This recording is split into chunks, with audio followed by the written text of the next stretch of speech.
Welcome to Lamestream here on the 440 Sports Network. My name is Braden Gall. You can get to me on the internet at Braden Gall. Steve Cavendish not with us this week. He is on vacation in Michigan doing absolutely nothing. So really excited to have a couple of media experts to join us here who've been in the market for a while, some longer than others.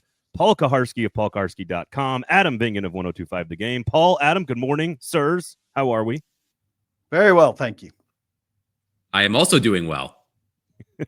So I wanted to talk state of media in Nashville, independent versus big, what subject matters matter to folks, where we're all going in this weird media landscape that we've all decided to call our careers over the years. You've both worked for the paper of record in this city as well. I'd love to know your thoughts on if that's ever coming back at any point from any direction at all. So lots of stuff to get to today on the show. Do appreciate both of you guys for being here. However, Lamestream, of course, brought to you by 8th and Roast. And I heard some pretty good stuff, PK, at the Titan Stadium. Now, they've got two locations in the club level. They've got 2 locations in the main concourse in terms of how they serve all of the great Titans fans that are at Easton Stadium, or all, however many there were that were there on Sunday.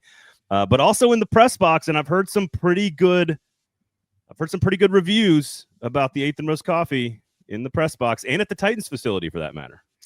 I am not a coffee drinker, and I heard a lot of buzz about the coffee in the press box. So if it's reaching me as a guy who gets his caffeine through other measures, I think that's pretty strong showing. And things don't change in there, so any change of any even small magnitude, and this is big magnitude, is a big deal. So good job by them. I'm not sure that the chicken tenders have changed in like 10 years. Like, I think it's the same batch of chicken tenders that they serve at halftime of the game. How do you get caffeine, PK, if you do not drink coffee? Is it tea, or like, are you drinking like energy drinks? That's not good for you. I have reverted back to some Diet Coke Zero, but I also drink these more healthy caffeine powder drink in the morning called Pure Boost. No free shouts. No free shout outs. That I think are semi-effective at getting me going. But I am not at peak diet or exercise in my life by any means at this stage. 8th and Roast coffee. Adam, are you a coffee? You're a coffee guy, right? Kind of. I'm a basic white girl when it comes to coffee. I'm a chai latte guy, so not really coffee. That doesn't even have caffeine in it, I don't think. It doesn't? It has a very tiny amount of caffeine. Newsflash. Well, it doesn't. They sell all decaf this time chai lattes. Placebo coffee he was having. Apparently, I just have natural energy. I don't need caffeine. Just the, just the thought of caffeine. Yes. You can get chai lattes, I believe, at 8th and Roast. 4 great locations all across the city, 2 at the airport, which technically is still the same address, even though Cavendish refuses to acknowledge that it is just 1 location. He calls it 2 locations. So I don't know if Titan Stadium now counts as a 6th location or not, but you can get them. They got a Sunday bar. They got all kinds of cool stuff, cold drinks, hot drinks in the club level if you're in either side of the stadium. On the club level, of course, and for most regular folks who are not in the club level, they have locations in the main concourse on the lower bowl, of which there were plenty of seats available on Sunday against the Los Angeles Rams after an 0-2 start. So I just want to start broadly. Never mind. I got to go real direct here because PK doesn't drink caffeine. And Adam, you are the only human I work with in all of the media that does not connect his text messages to his laptop. I do not understand why you have not done this. So I use the iPhone mirroring app on my computer. I don't love the iMessage on my computer because it's just too noisy, and I like to keep my tabs to a minimum. I saw Paul screenshot his tabs a couple of weeks ago. 71 tabs. I started breaking out in hives just looking at the picture. Braden, we talked last week about the notifications on your phone, the little red numbers. That freaks me out too. So right now, Paul, I try to keep it to a minimum.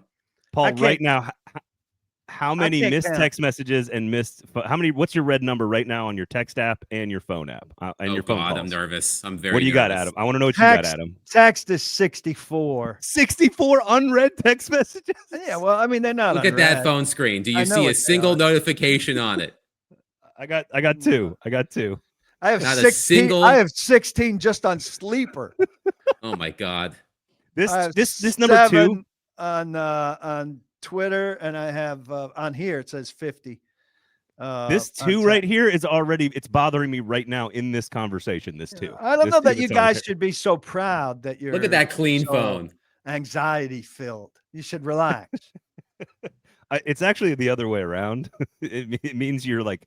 It probably means you're like ADD or something like that, and that you can't. There's some anxiety tied to that. I don't know. My wife's way smarter about this stuff.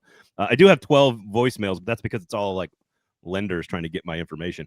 All right. So either way, Adam, it's very. You can silence notifications. You know that, right? Like you can turn the sound off, and you don't have to have it pop up on your screen. But it is a very effective way to text when you're working on a computer and your text messages are there. It's extremely effective. And when people send you links to do programs like this, it takes 2 seconds, to just click it and go. So, okay. Well, we're here. Self-serving. Yeah. Let's Fair begin. Enough. Fair enough.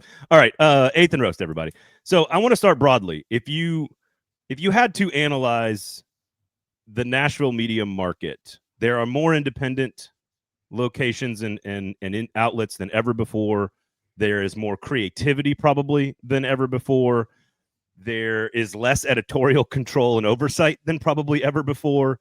I am curious if you guys just had to describe currently the state of sports media in Nashville, Tennessee, relative to its size and to its subject matter. How would you describe it? Paul, why don't you go first as the professor among us? Yeah, well, emeritus. I think you kind of touched on it. I would call it kind of on the Titan side anyway, and I presume other stuff kind of follows suit, maybe on a smaller scale, kind of scattershot. Like if you want to be particularly thorough about reading everything that's done on the Titans, you got to go a lot of places. And if you want to get every different kind of coverage there is, you got to go a lot of places. And I don't know that that's a bad thing. I think it's probably a tiresome exercise. And I'll speak to the Predators aspect of it, since that's the world I used to live in. That has changed quite a bit as well. I agree with Paul about it's definitely the same. I would say it's the same as the Titans, but on a smaller scale, literally what Paul just said. But it is interesting to see how few outlets are consistently covering the Predators these days. The Tennessean covers the Predators, of course, but the Tennessean covers the Predators in a much different way than the Tennessean covered the Predators when I was there. Let me tell y'all a quick story about how seriously the Tennessean used to take Predators coverage. And this is not meant to be that last sentence did not mean to be a knock on Alex Daugherty or anything like that. I just mean there was a time when I was covering the team when the Predators were getting ready to go on a Canadian road trip, their first Canadian road trip of the season. And young, dumb me forgot to check if my passport was expired. Lo and behold, a week before the trip, I pull out my passport and it is expired. And fortunately, I was able to do the expedited renewal and I got it and I was able to go. But I had to tell my editors that my American passport was expired, and I wasn't sure if it was going to be ready in time. And they flipped the fuck out. They were like, "This is going to look poorly on us. It's going to reflect poorly on us that we aren't going to send our beat reporter to Canada for a week-long road trip in the middle of November."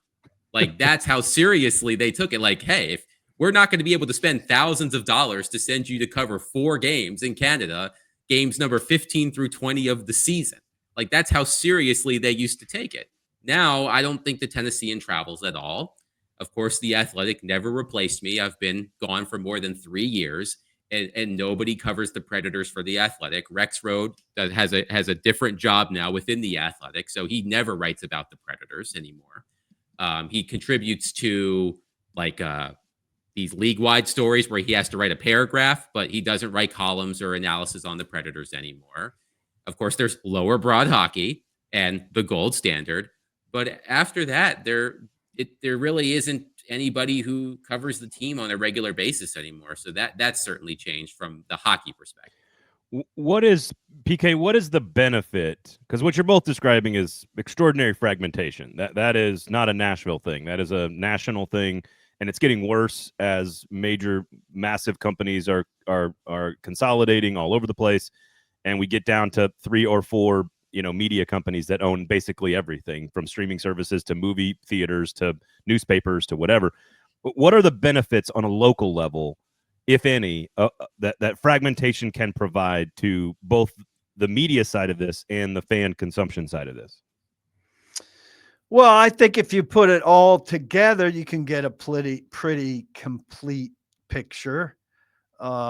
Multiple voices, different degrees of experience, different aged views, if you will, different degrees of analytics, different degrees of reporting. Some of us really want, I don't think this is equal. Like I really want to get some inside voices and some opinion. I think most people yield that or surrender that and just play off of reporting coming from elsewhere. And I think this is a trend pretty much universally that it'll come out and then I'll reflect on it or build on it or react to it. But I think overall the smorgasbord is satisfactory. And so if you have that all bookmarked or you're following everybody on Twitter, you get universally everything. But like to Adam's point, in the old days at the peak of the Tennessean, they had a training camp in Clarksville, maybe Vince Young's rookie year, where, I was there, Wyatt was there, Legwald might have still been around, Glennon was there, Clymer was there, David Beauclair was working for the Murfreesboro Gannett outlet. That's 4, 5, potentially 6. Biddle was probably in the mix.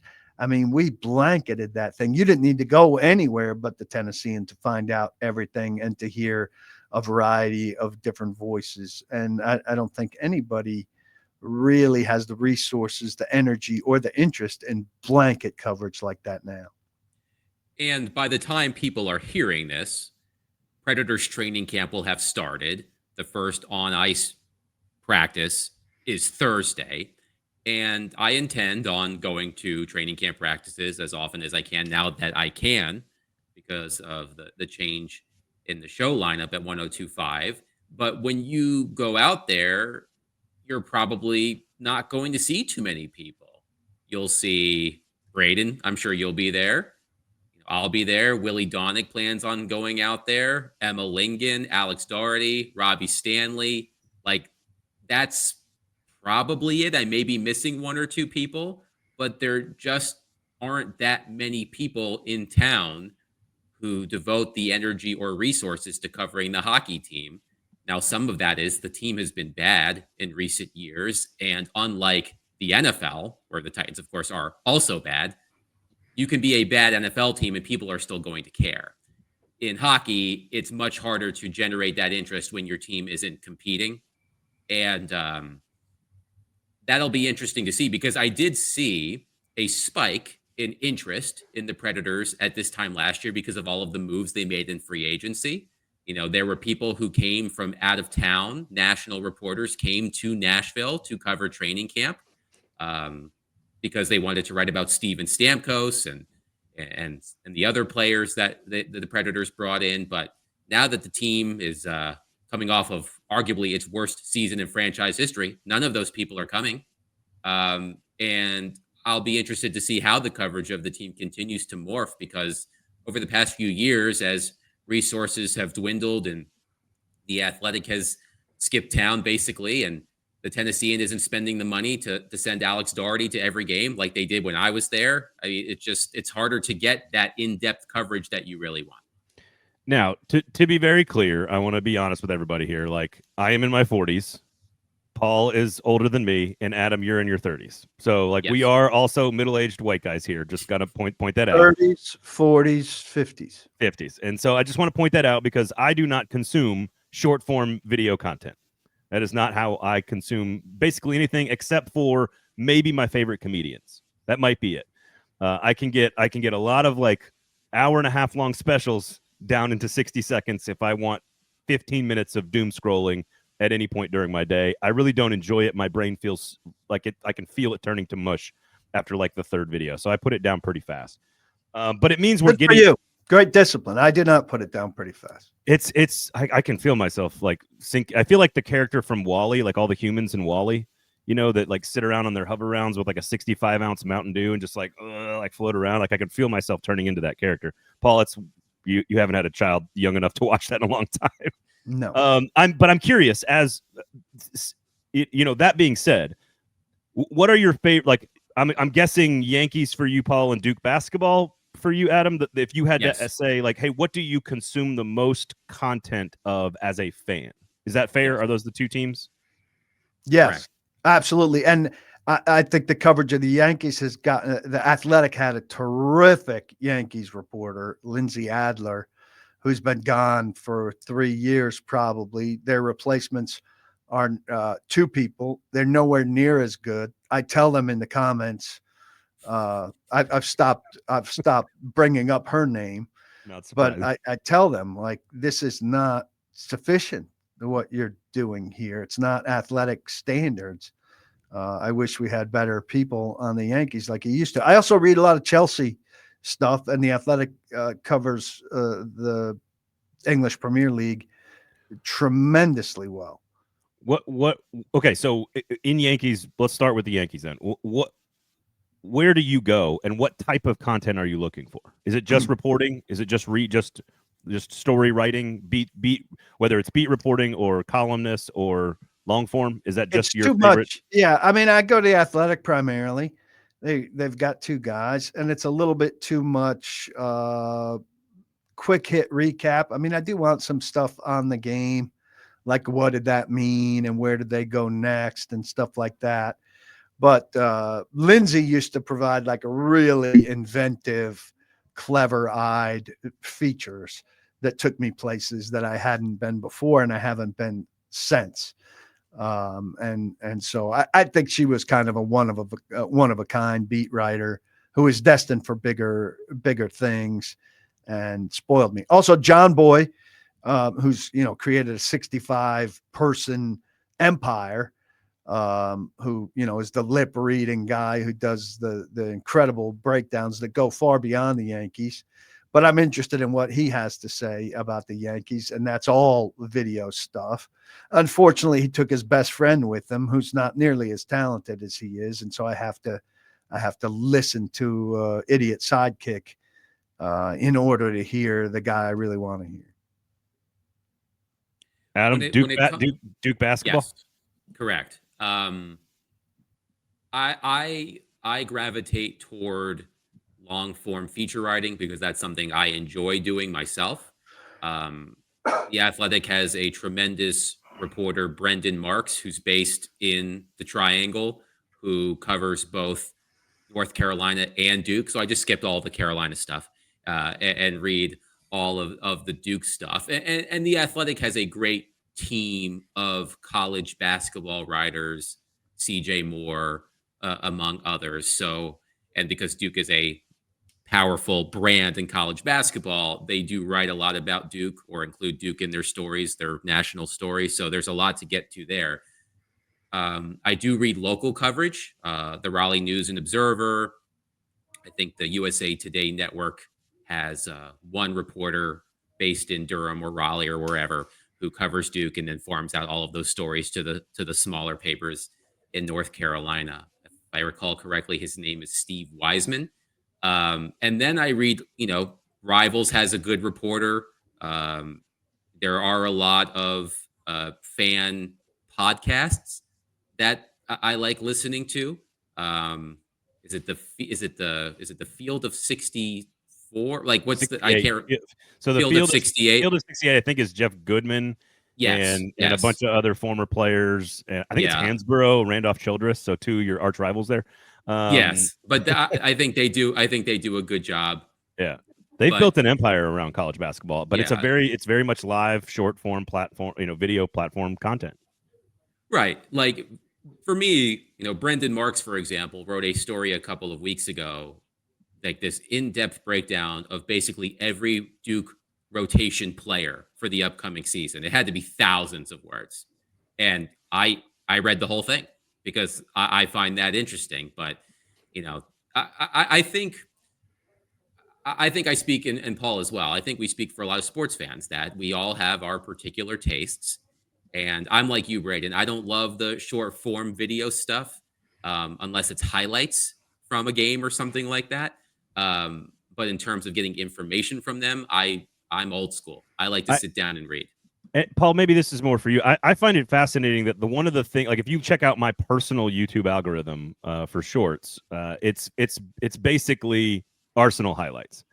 And I'm not because I love them the most, but I wonder if it's because I am new to the fan base. And I know somebody who, like, I think Athletic does a really good job around EPL soccer. They clearly have done a great job covering that product. They invested in that product very early on. But I find it interesting that I don't, to your point, Adam, about highlights, maybe being a newer fan, it's easier to become a fan. Certainly younger audiences gravitate towards that stuff. It's obvious. And we don't need to get into the problems that could cause long-term to our children's brains, but I don't know. I find it interesting that I don't have Packers stuff. I don't have Mets stuff. I don't find it interesting to consume a bunch of that stuff. I've been a fan for 40 years of some of those teams. Whereas with Arsenal, like, who's this Max Dowman guy? Oh, I'm gonna watch this highlight video here of him on my YouTube algorithm. And so it's all just like comedians and Arsenal on my Instagram algorithm. That's all it is. So I don't know. Maybe that's being a young person or a young fan in a sport that's far away. I don't know. Yeah, I do have more EPL stuff on my Reels feed than I do probably Yankees stuff. So I think too, there's the time distance thing that you don't see as much. And maybe there's just better stuff that comes across that I watch more frequently and hit on. I don't know. Sometimes the algorithm isn't giving me what I want to watch to then have more of it come across my algorithm. So every once in a while I see something and I'm like, hey, I haven't seen this. I want to make sure to like it or even follow it because I want more of it. And every once in a while I'll go search something out. Like, I don't have enough Springsteen on my algorithm right now. I'm going to search out a couple things to make sure I get some more on there. Or, I really like, some British comedy stuff. And if some of it disappears for too long, I'll search it out and force it back in there. It's fascinating. This just occurred to me. It's fascinating how carefully, if you are aware of the power of the algorithm and you know how it works on any platform, how you see things. And I did this past week, obviously, with the assassination of Charlie Kirk, there's lots of Kirk content out there in the algorithm, and I am seeing it and trying not to spend any time on it to make sure that it doesn't get into my algorithm so that it doesn't continue to feed me more of it, because I can't, if you go down that rabbit hole right now in particular, you're going to feel real bad in like 2 days. So I it's interesting that we have an awareness, like you're saying. I'm going to plan to curate the algorithm a little bit more with this thing, with Springsteen or whatever. And that is just a thing that in 2005, none of us were thinking about from a fan perspective or from a reporter perspective. No, and I don't really like that small sliver of the job, but I want to be in people's algorithms. And I know plenty of people want Titans in their algorithms. And before the opener, people were very curious about L'Jarius Sneed. And I put, a couple snaps of practice performance of L'Jarius Sneed of him not really doing much, but people wanted to know what he was doing. And that did quite well on Instagram /Facebook where you double post. And I'm not thrilled to be doing that and posting that, but it doesn't take very long. And I think it keeps at least a toe in the water for me in that regard. That helps overall promoting my site and keeping me visible. And I had to flood the zone. I've mentioned this before, but I had to flood the zone with PK Subban content when PK Subban became a member of the Nashville Predators. Every day, there was a question from the powers that be at the Tennessean. What can we write or post about PK Subban today? Like that, I had some sort of PK Subban thing, whether it was a story or an Instagram something or other, basically every single day, because that's what people wanted to read about. So, the joke in the hockey world about anytime something big happens, the joke is, how does this affect the Toronto Maple Leafs? That's sort of what happened with PK Subban. How does this affect PK Subban? What does PK Subban think of this? Like something big happened in the NHL. Adam, we need PK Subban's thoughts on this random thing that he probably doesn't really care too much about, but it's making headlines in the NHL, so we need to ask PK Subban about it. So to Paul's point about L'Jarius Sneed, 10 years ago, I was basically a PK Subban reporter who also happened to cover the Nashville Predators. Right. And the NFL thing is, when in doubt, write the quarterback, right? I wrote something about Cam Ward. We're recording this on Wednesday morning. I wrote something about Cam Ward and the Titans short game passing yesterday. Cam Ward talks on Wednesdays. I don't have a Cam Ward story coming now. I don't have anything in my budget, so to speak. But I'll take video of Cam Ward today, and the best things he said, I certainly will get out on my socials. And maybe there'll be something that he says that I think warrants a story, depending on what comes up. And I'll have a couple questions at the ready by the time he's at the podium. At the risk of being three middle-aged guys complaining about modern technology and young people's habits, I do want to. There is going to be, because I think the L'Jarius Sneed, and Titans training camp in general, when you are only allowed to film the most basic and largely meaningless things of practice, nothing is more of a truer representation of this sort of disconnect between reporting and attention than I think those videos. I think they are the example of where we are, where you can get 10,000 people interested in something that is completely meaningless. And so I'm curious. I think there are some people, Levi Ishmael, for example, at News Channel 5 is doing a brilliant job with short form video and real reporting inside of it.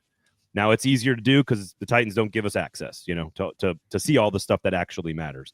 I'm curious, how do you plan?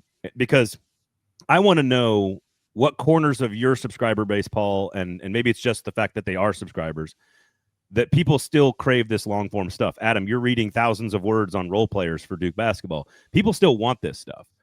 How do we take that idea and put it into the modern mechanisms? And who's doing that best right now? Or is it never going to happen? Is it always just going to be, to your point, Paul, we've got this stuff over here if you want it, and it's this, it's thinly veiled, chocolate chip cookies at 11:30 at night. Not a lot of nutritional content, but man, it tastes good in the moment. And over here, you've got, this really nutritional meal that you're going to sit down and eat for 2 hours. Does that analogy make sense? I mean, I think The Athletic obviously does the long form stuff the best. And The Athletic's the best thing out there in sports journalism right now. I try to do a big thing occasionally. I had two things on my docket during training camp. A longer feature on Cody Barton, where I went outside and talked to people that that coached him or played with him at Utah and in high school. And I wrote the Cody Barton story, which was probably 1,400, maybe 1,700 words. And it doesn't do well in terms of clicks. And I need to stop being surprised. I'm working on another piece now where I sat down with John Shaw, the Titans speed coach, who's not been talked to by anybody. And I talked periodically through camp to guys about the speed work that they do. They're out there before practice, oftentimes running attached to a cord, attached to a box that gives them some resistance. This is a curious thing to me. It's something different. Nobody's written about it. I'll have that piece hopefully next Thursday. And I think the people who read it will really learn something different, but it will not do as well as a regular 600 to 800 word piece. I think the three of us are of an age and of an interest level where we'd like longer and deeper, but I think the general population does not prefer. Is it possible to get the longer and deeper into the short form medium is sort of what I'm trying to get at here? Like, is there a way to do that, to take the way the content is being consumed and the way people want the information now, which is clearly what they want, and do the work that you're talking about, and then but convert it into this other format? Like, who's doing that well right now? And again, I think Ishmael at Channel 5 is one of the best. I'm not familiar with Ishmael. I think I need to make an effort out of that piece. I'll do that as a trial balloon to cut up some of the video I have there and do a little stand up and put together 45 seconds saying what that piece is about. And to learn more, go to paulkuharsky.com and put that out on socials and see A, how that does by itself, and B, if it helps draw people to the piece. And I'm not good at that. It's a good question. And I've grappled with the same things that Paul was just discussing. You know, when I went to the Athletic, my goal was, hey, I'm going to start. There were two things that I had two goals at the Athletic. The first was, I now have the room to write these long form stories that I didn't have room to do much at the Tennessean. I am going to focus less on the day to day, and I'm going to focus more on the big picture. And there were stories I wrote that I was incredibly proud of, the ones that I would send to employers if they were looking to hire me, that did not sell the most subscriptions. The other thing that I found was successful was being incredibly opinionated. You know, I was a straight-laced beat reporter at the Tennessean. I wrote the facts. You know, I've sprinkled my opinion in there from time to time, but I kept it just to the facts, man. And when I went to the Athletic, I said, I am going to function as the premier columnist on the Nashville Predators in this market. So I started writing a lot of opinion. And maybe it was when I joined the Athletic, the way the team was trending, but those stories are the ones that by far did the best in terms of subscriptions and views and engagement, and all of that was me being kind of mean, which is not my personality, but being critical, you know, saying things about David Poile that David Poile didn't like, or a player, you know, what have you. So I think the challenge for me, and Paul knows this as a veteran, not just as a journalist, but as a radio personality, you know, I'm still new to that game, and I'm still trying to learn the right way to engage listeners. And, you know, our goal on the show is to have high level conversation. But we've noticed that when we have that high level conversation, which I think is informative, it doesn't always get the people to call in or text, right? So sometimes you have to tweak it a little bit where you're still being informative, but you're still poking the listeners in a way that gets them to call. Now, Braden, we talked welcome. about this, right? I mean, look, I'm learning that. And, you know, I said this to you last week, and I know Paul is probably going to smirk or roll his eyes when I said this. I thought Stilly's thing the other week about Jeffrey Simmons and the charity and all that stuff, it was performative bullshit. And I told Jared that, and I told you that. I thought that Jeffrey Simmons stuff was performative bullshit. But you know what? It worked. And it did numbers, Adam. It did numbers. I'm not ever going to do that. I'm not ever going to do that, because that is just not how the way I operate. But well, okay. Despite my objections, it still works. I will say this, just to your point. Have the intelligent conversation. Just because people aren't calling in doesn't mean they aren't listening. A lot of times you can be having a good conversation. They're not calling in because it's good conversation, and they don't feel the need to interject. Willie and Derek have both said that to me. And Paul, what's interesting about going back to the Jeffrey, just for an example here with the Simmons stuff, like, Paul, you don't necessarily disagree with the basic premise of Stillman's argument, which is that Simmons is not the leader he thinks he is, that, you know, the basic point here is that he's just not as good as he thinks he is, or as Titans fans think he is, that he needs to be more of X, Y, or Z to become a more complete player and a more complete member of the you know, whatever. Like, you don't necessarily disagree with the point, but the way you go about executing it is totally different. And I, you know, not being personal is a big one for me. That's what I was taught in this business coming up in radio, is like, you can be critical, you can have doubts about decisions or think things are bad or good, but you just can't make it personal.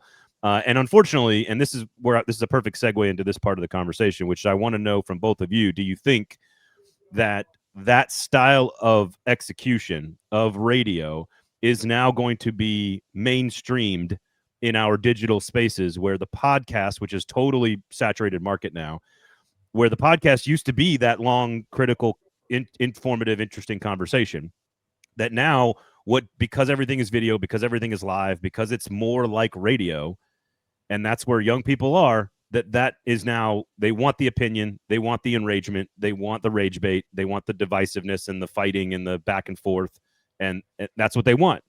And so I'm curious if that's going to infiltrate this space and affect this space in any way, in any meaningful way. Well, I'll say this about Jared's performative thing about Simmons. I'm not familiar. I knew he was saying something about the charity stuff. I don't know the details. You know why? Because I did what most smart people should do. I didn't listen to it. I don't pay attention to it. I don't want to hear that bullshit. I've got something better to listen to. I've got a million better things to listen to. So I don't know why people are in on that. And quite frankly, I mean, he did I did listen to his first thing, and he talked a lot about when he was tops in the ratings, but he didn't talk about where he was in the ratings at the end. And I got a big secret for you. They didn't not renew a guy who was number one in the ratings. They didn't renew a guy who was like 13th in the ratings in his demographic at the end. So let's be clear and honest about what's going on there in terms of audience. He's going to be transparent, but not transparent enough. Is that going to invade the podcast thing? Here's the thing about the podcast, and you're a podcast guy, Braden, and I'm a podcast guy. That's where my primary audience is. But it's not an accident that I keep my foot in the door at the game. In Nashville, for some reason, people still listen to the radio a lot. I get more recognized and more conversations because people hear me on the radio than for anything else. I don't know why people are still listening to the radio. I don't know why people are still listening to shows that universally they tell me they don't like on the Zone. Except for you, Adam. We like you. On the Zone.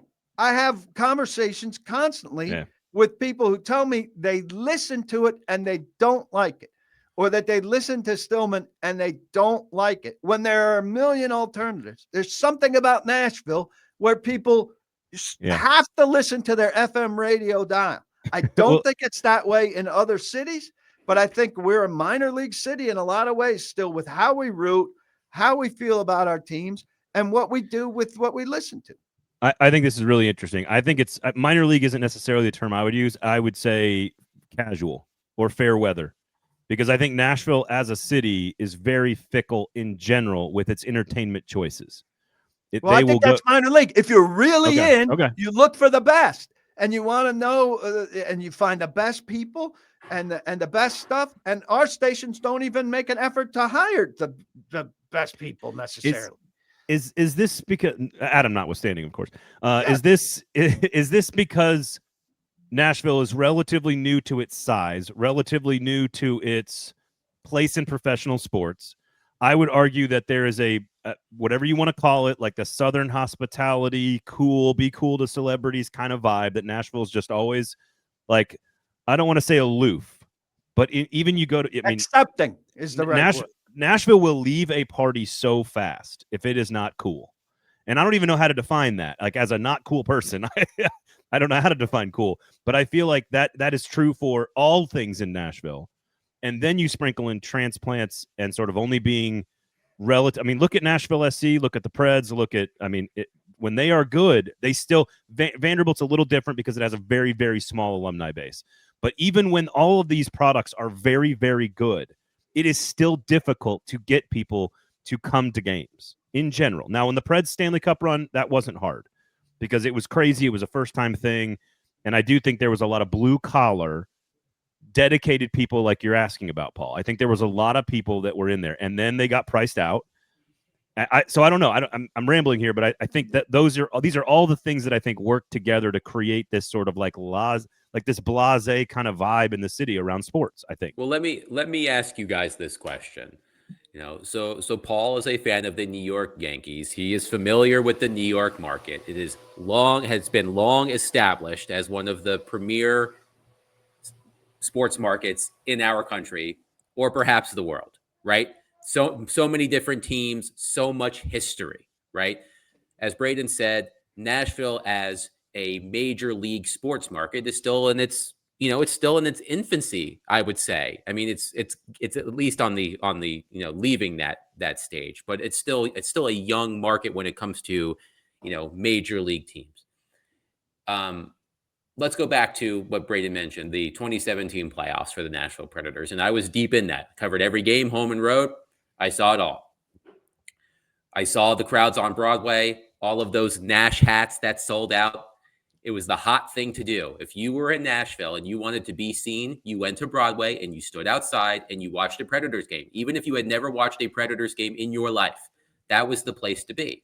And then as soon as that playoff run was over, those Nash hats went into storage and they may never have come out again. Or the Smash hats, I'm sorry. There's the Nash Smash hats and the Smash hats, same company, two different things. My question is, I don't know if that is unique to Nashville, right? Like, I don't if a team makes a once in a lifetime playoff run to the championship round and that season ends without a championship, if people are just going to stop caring because it's over. I'm not sure that is a unique to Nashville issue. I think that is a unique to non-traditional market issue. If the same thing happened for if the same thing happened to the Dallas Stars, same thing would happen. Now the Florida Panthers have won 2 Stanley Cups in a row, so they've probably maintained that fan base. But Dallas you're talking just hockey, but Dallas as a city has been trained yes. for 100 years to try to win championships. That is true. How are the Toronto Raptors doing? They had that one big run, right? Right. They had people in the plaza, and what's their diehard level? I don't know. I think going to games generally is less of a great thing than it used to be. People are priced out of it. People are annoying as hell. We want to be on our phones anyway. The experience at home is terrific now with the TV quality that we have, with the cheap beer that we have in our fridge, as opposed to the $18 one or $22 one we need to buy at the game. You go to the new stadium and you experience that for a while and you say, hey, that's a nice place to go once in a while. Do I want to invest thousands and thousands of dollars in being there all the time? It takes a certain type of person to make that commitment. Well, and certainly cost is a big part of this, but I've been a season ticket holder at Geodis since they were a USL team at First Tennessee Park, and I was a very big proponent on the air when I was at 102.5 about bringing MLS to Nashville as a soccer fan, just in general. Cost is number one, why we can be season ticket holders for 9 years now. But there is something, and I don't know if it's because it's even further off of center. If the stadium is brand new but not ostentatious, and the prices are good. The problem is that's a great venue to go watch a pretty good team, at least this year, not last year. But I still see a lot of empty seats at Geodis on a Saturday night. And I'm like, where else? What's the best thing to do in July on a Saturday night in Nashville, Tennessee, if you got kids that like sports? It can't be better than that. For $20, you can get into that game, go to a brand new stadium and watch a good team. And there's still empty seats. I think it's a great night out. I go to 2, maybe 3 a year with my family, and I really enjoy it. My cap on it is, and you've heard my spiel before, I'm into the best. Major League Baseball is the best in the world. The NFL is the best in the world. If I want the best soccer in the world, I'm not going anywhere near MLS. I'm watching my EPL on Saturday mornings. And so I enjoy the event and I enjoy the soccer game, but it's not anywhere close to the best soccer in the world. If it was the best soccer in the world, you could tempt me into being there a lot. It's more about, I mean, certainly you have to have a different level of expectation. Like, but again, I have 2 girls that play soccer. They love sports. They love going to the games, and I can take them for all 4 of us can go to the game for like $50. Yeah, like all 4 of us. And it's a in a great brand new beautiful stadium, and watch a good product relative to the MLS. I think the parking's an issue. I mean, I haven't discovered the newfangled parking thing, but I park at a church for $20. That's probably a half mile away. Yeah. And it's not my favorite thing to walk a half a mile. And I'm not going to divulge where I park because I don't want anyone else parking there. 8th and Roast, everybody. 5 great locations if you count 2 at the airport. Now available at Nissan Stadium and all over the city at wholesalers near you. Everywhere you buy your beans, you can get some 8th and Roast beans. If you want the brand new Titans blend, chocolate, bold, and sweet, of course, you got to get that at an 8th and Roast location or at the International Grocery Conglomerate from Ohio only. So there you go. I've got a question that I would ask here on this topic that maybe is a good wrap-up question is, how financially sustainable are the kind of things that we're all doing? I mean, I've been very fortunate. If I was in a market that had a bigger fan base, a more dedicated fan base, and I had twice as many members as I had, I'd be on easy street, and I've been very fortunate. But if the team's going to suck again this year, I'm going to have people dropping off who lose interest. I've got a magical combination of members and sponsors, and I think I'm in a very unique spot. But I don't know if it's sustainable still long term, and I need to do this for 10 more years, maybe plus. And I look at other people in the press room, and I don't know how financially sustainable the organizations they work for, how long they're going to want to do it, and those things. And that's where I worry about it. We talked about it being fractured and everything, and fans being able to piece it together and get the full look. But I'd ask both of you, from where you sit, how sure are you that it can exist this way for another 10 years? Well, I've sort of learned that, I mean, it can change any day. I sort of live on it day by day. Just based on the trajectory of my career, I've been fortunate, in addition to the work now that I'm now doing with the radio. I hold down multiple jobs. Doing the radio is not the only job that I do. I work for a data analysis company that works with nearly all 32 NHL teams. And that company has a partnership with Sportsnet, which is the rights holder for Hockey Night in Canada. And I write stories for Sportsnet. I do freelance for Sportsnet. I work on the Sport Logic desk, answering questions for clients. And, that's sort of the life I feel like I'm going to have to live. Like, I'm not going to be able to survive on the radio alone. And I just think that the people who have jobs, have one job where they can support themselves and not have to worry about anything else in our business, that number is shrinking at a significant rate. With health insurance, a full-time salary and health insurance. Yeah. You have to be lucky, like me, my wife, who works for the Vanderbilt Medical, Center, whatever the formal term of it is. VUMC? Yes. Vanderbilt University Medical School? Yes, she works for Vanderbilt University Medical, and she has excellent health insurance, so I get that too. So, I'm lucky in that respect. But as Paul said, just the number of people who can do this business and have one job and be paid lucratively and not have a care in the world, that number is shrinking every single day at a rapid rate. Which hurts the quality, because if you're not focused on it that way, I mean, look, if it's part-time work, you're not doing it as well. You're not as focused on it. You're not as immersed in it. All of that. Braden, what do you think? So I think I would use cable television as an analogy for sports talk radio in Nashville, just because it is shrinking and a depreciating asset and a depreciating business doesn't mean it's going to be gone anytime soon. Like ESPN, for example, I think it peaked at around 90 million subscribers in the country a few years ago. Obviously, with cord cutting, it's shrinking, and it's down to like I want to say 74, 75, 76 million, and that's going to continue to shrink. But it's going to be profitable for a long time while it shrinks. And so I think sports talk radio, I think, is in that boat. I think 102 and 104 are going to be viable businesses for a while, for a long time. It might get smaller. You might have less sales staff. You might have less marketing staff and promotion staff, but it's going to get smaller. But it'll be around a while.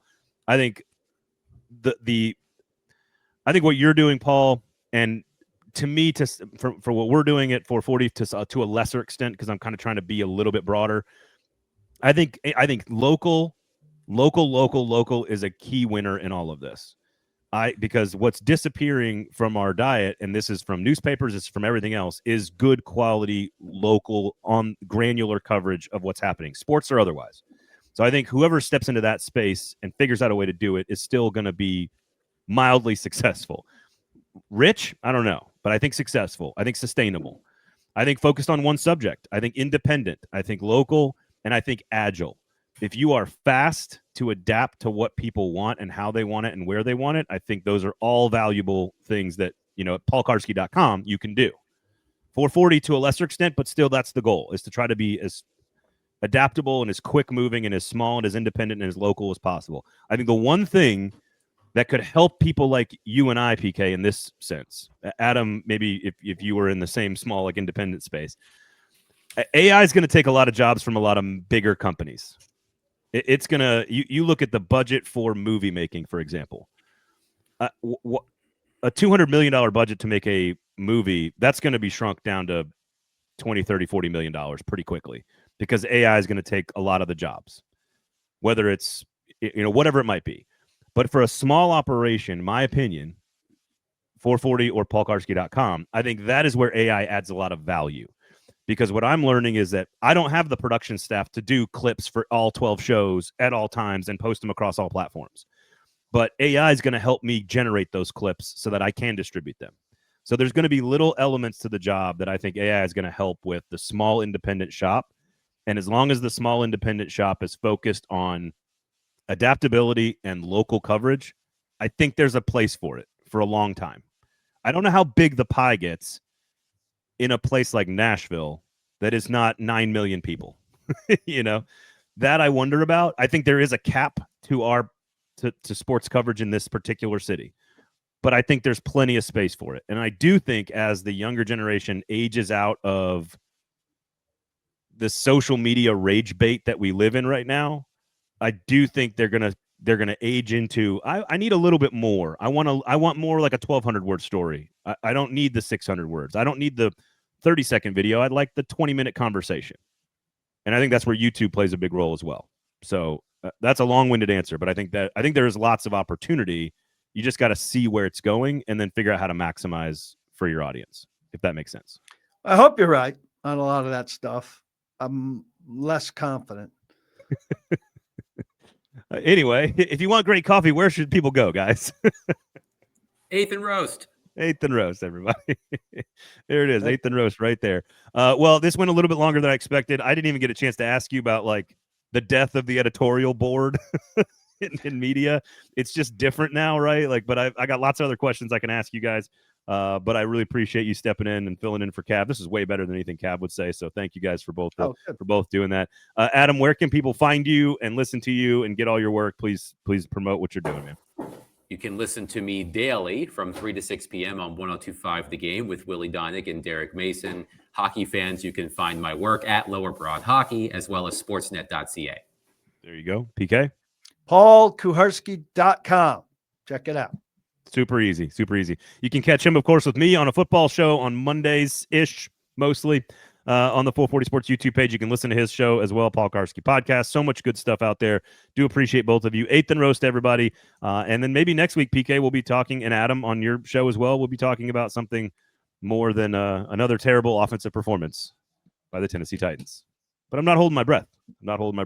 Thank you guys for doing this. I do appreciate you. Rate, review, subscribe. If you do not give us 5 stars, you are a hater. For Paul and Adam, I am Braden. Thanks for listening. We'll talk to you next time. Thanks.